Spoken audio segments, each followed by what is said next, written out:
Hi, welcome.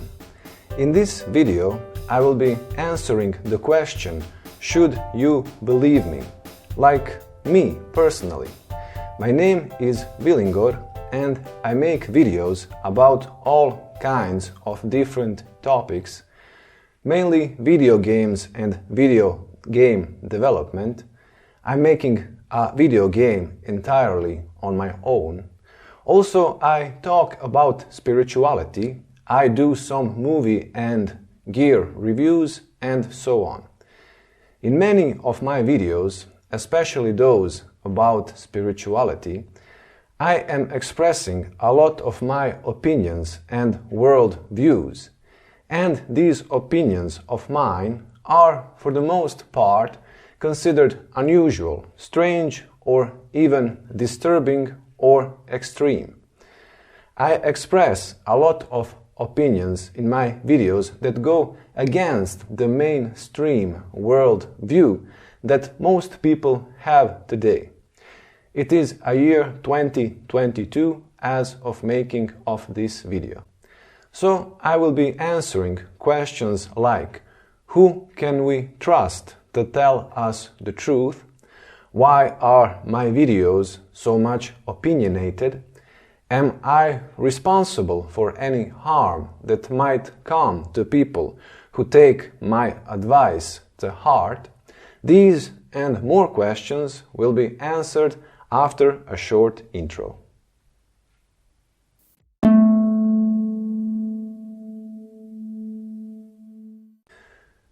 To begin with, it might be a good idea to make an example of the kind of ideas I stand for that go against the mainstream world view.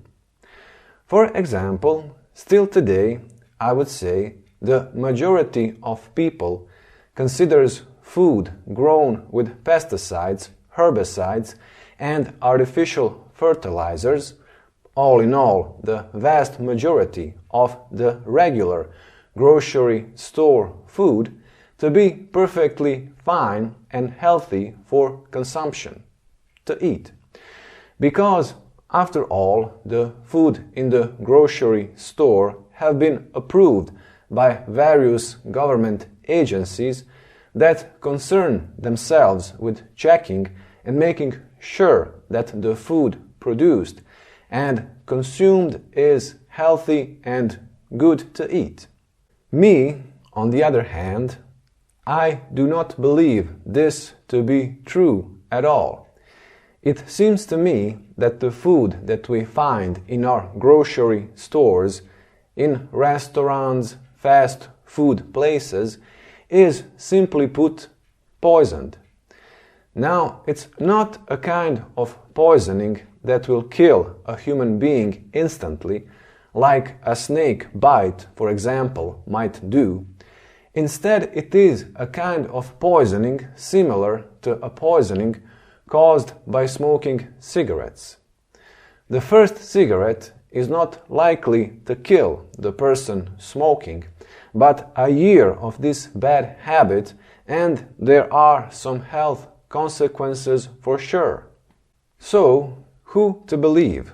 The government and TV news and food agencies saying that mass-produced food is good and healthy, or me and some other people around the world saying mass-produced food today is unhealthy, is, without beating a lot around the bush, poisonous.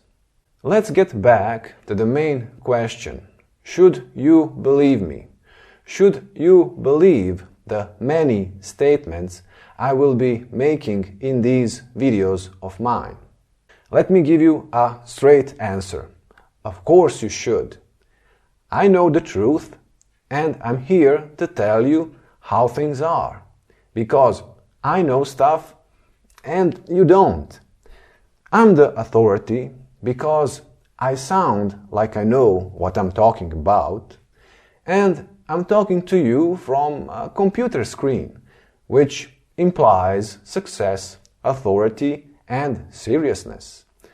Also, this video is of decent audio and video quality, and that again shows I'm telling the truth. I'm decently well dressed and have an okay haircut, so definitely, by the virtue of my clothes and haircut, what I'm saying is most definitely true.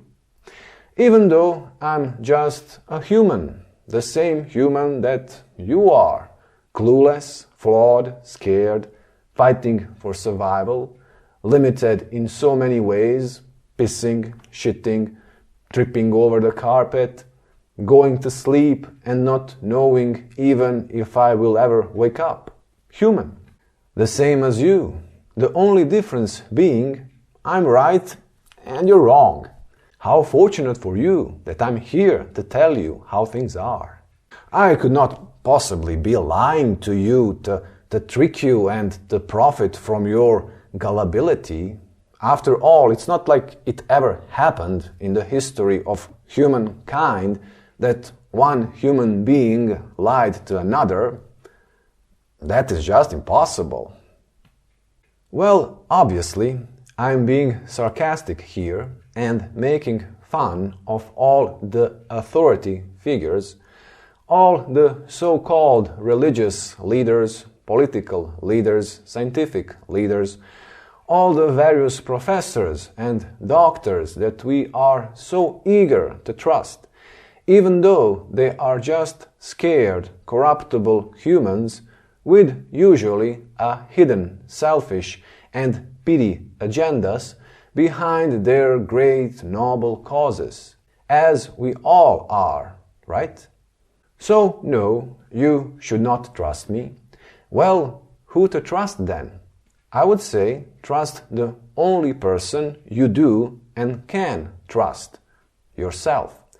I mean, doubt yourself also, because we bullshit ourselves immensely. But ultimately, if we cannot trust our inner truth voice, who can we trust at all? Also, it is important to say this. We humans never really trust no other human ever.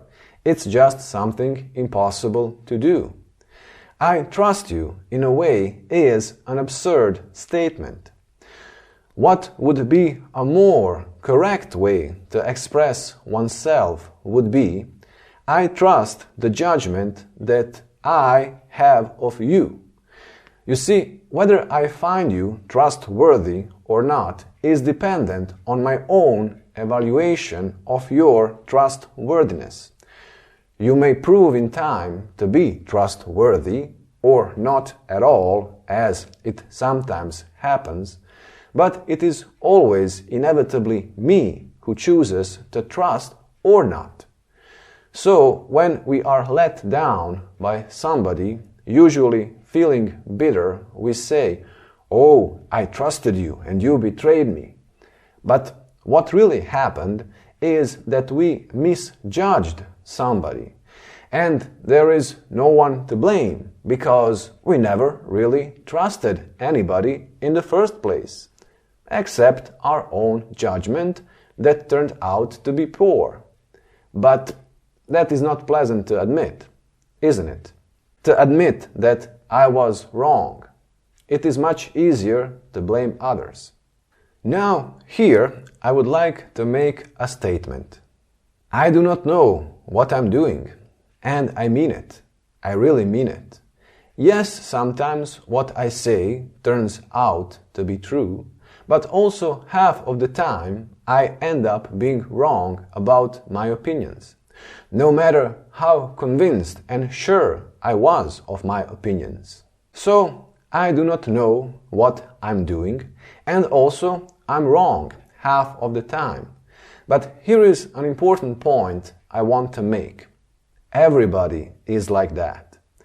I do not care how famous of a guru one is, or how influential of a politician one is, or how brilliant a scientist one is considered to be.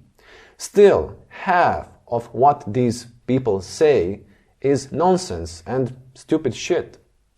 Still, the great leader is gonna look around and not find a pen that he tucked behind the ear, or enter the room and then not know what he came for, as it so often happens to all of us. We are flawed human beings, all of us, flawed in our deeds, flawed in our ideas and what we say.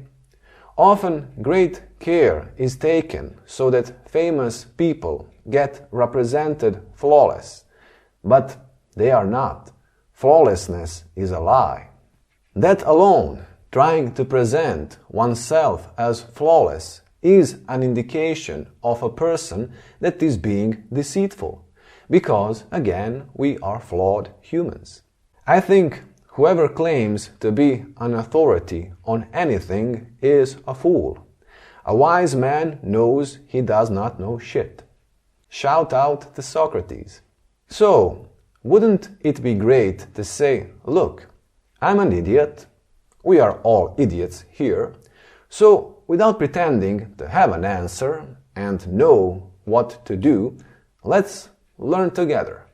Let us be eternal students of life, never becoming experts, always being humble and learning from our mistakes that we inevitably do, instead of hiding and ignoring our mistakes.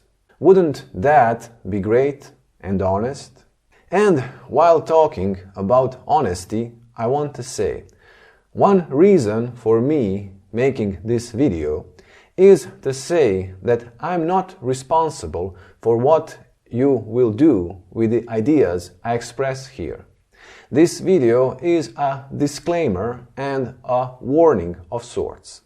Now I would like to tell you about a movie I watched years ago, because I think part of the plot of this movie is relevant to what we are talking about here.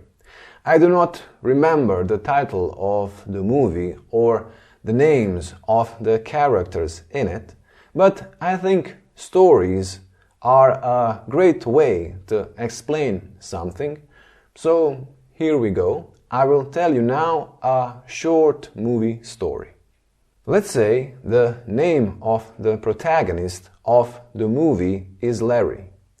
At the beginning of the movie, Larry is in a long-term relationship with his girlfriend that he loves dearly.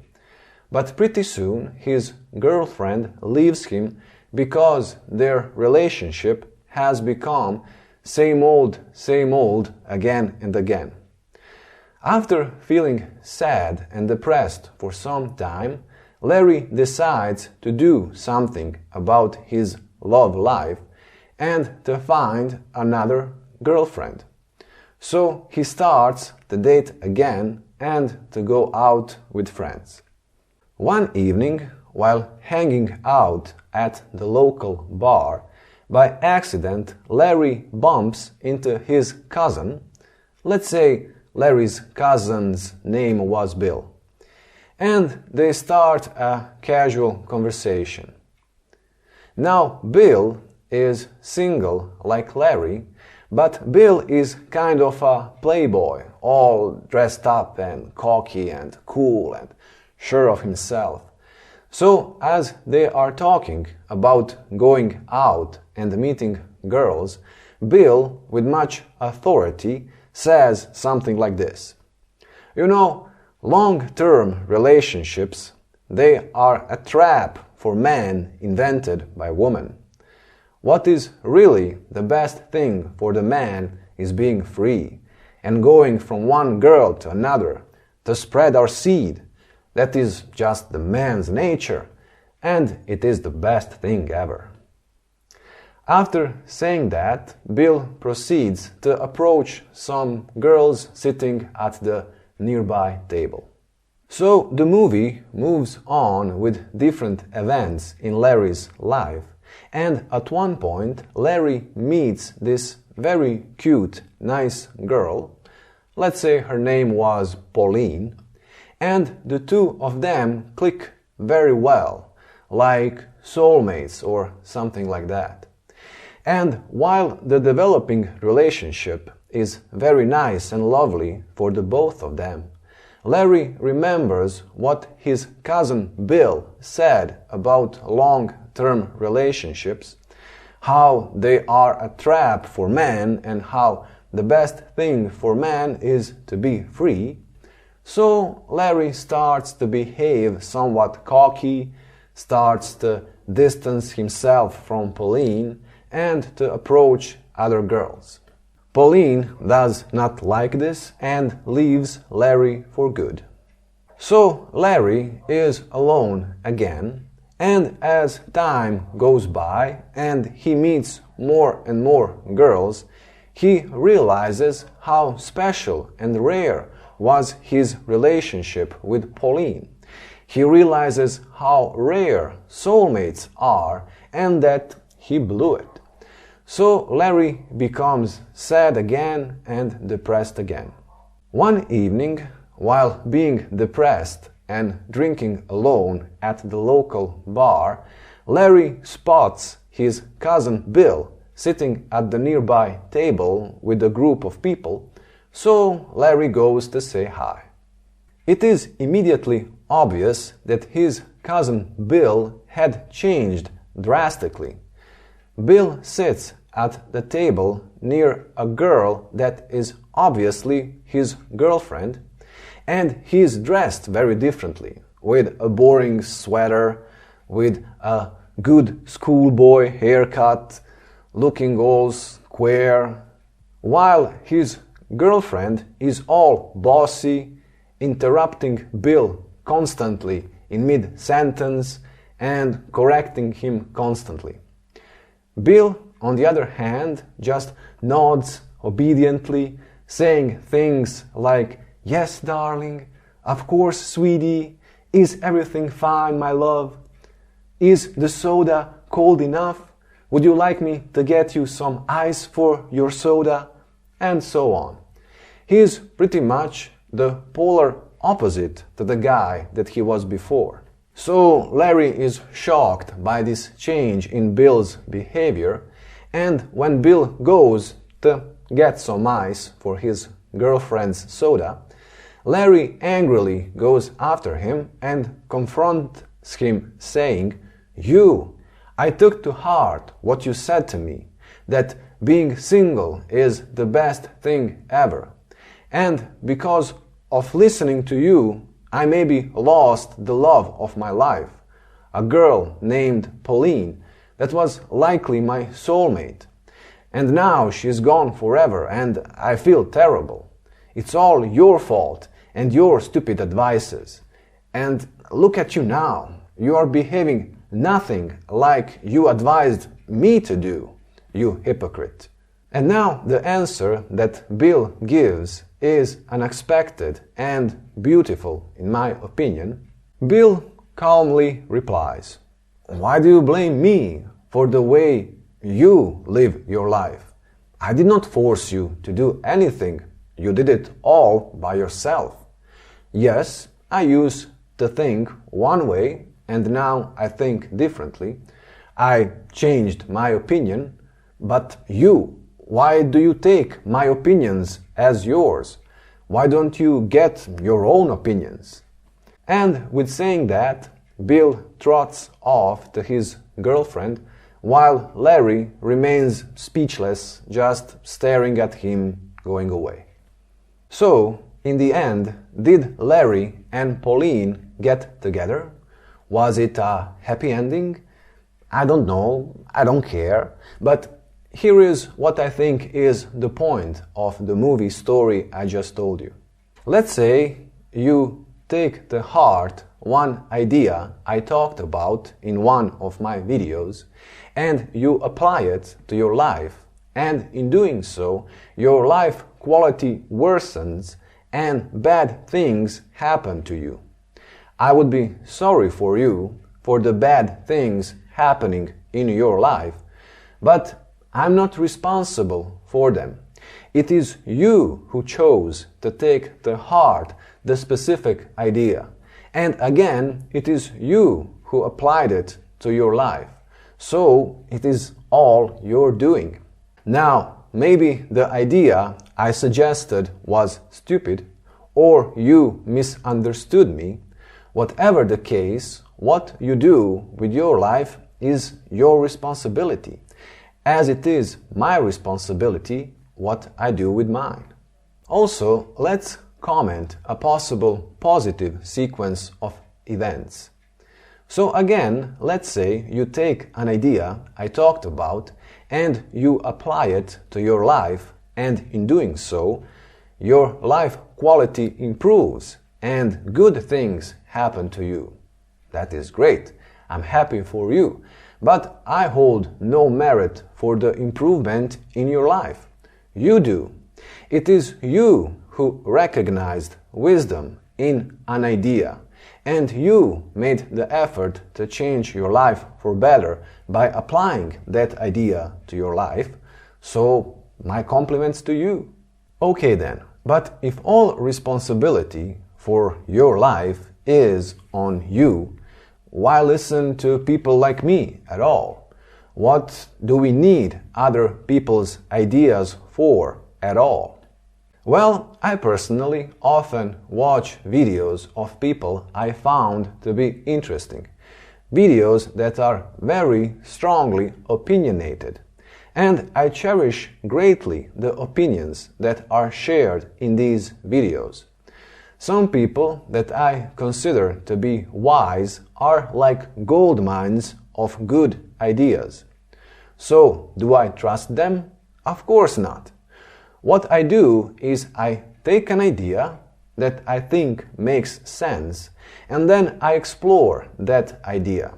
I think about it from different angles, I experiment with the idea, and apply it to my life to see what happens. If I see that it works and that it is making my life better, I keep the idea. If it doesn't work, I throw the idea away. At this point, one may say, well, Villingor, if you know, as you say you do, that many of the ideas you are talking about are nonsense, stupid, or potentially harmful, why don't you talk only about good, wise ideas and leave out the bad, stupid ones? Well, that's the problem. Because I'm stupid, I do not know that a certain idea is nonsense until later on in my life.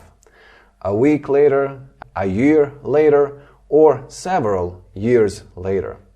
That is how long sometimes it takes for me to understand that I have an idea that is harmful to me. And if I were to really try hard never to say anything stupid and doubt again and again my every idea, I would never say anything at all. So, stupid ideas are inevitable. The important thing is to not get stuck to stupid ideas just to avoid saying I was wrong. I think so much evil is done in the world just to avoid saying I was wrong. I certainly have done that many times over, and I still do. It might be also interesting to answer the question, why am I doing this at all? All this expressing of my ideas that put me so often in conflict and tense situations with people around me. Well, I'm trying to heal myself. That is the main reason of my interest in philosophy, psychology, spirituality. I used to be much more depressed, much more full of fear, anxiety, guilt, and other negative emotions. And I wanted to find a solution to the suffering I was experiencing and that I experience still today, and that I will always experience really. And the solution to lessen my suffering was in the ideas I am sharing with you in these videos. Ideas that can help us heal internally, psychologically, emotionally, and externally, physically. Because all physical ailments are connected to psychological issues, to ideas, to beliefs that do not serve us. What I'm doing here is walking the path of healing, a subject I'm greatly interested in. And if you are too, let's do it together. Let's share ideas, have a back and forth conversation, a friendly, constructive discussion in which we learn and grow and feel ever happier and more healthy, living a life of balance, peace, harmony, and all that shit. Okay, I think that would be it for this video from me. Take care, have a great day, and see you in the next video. Bye!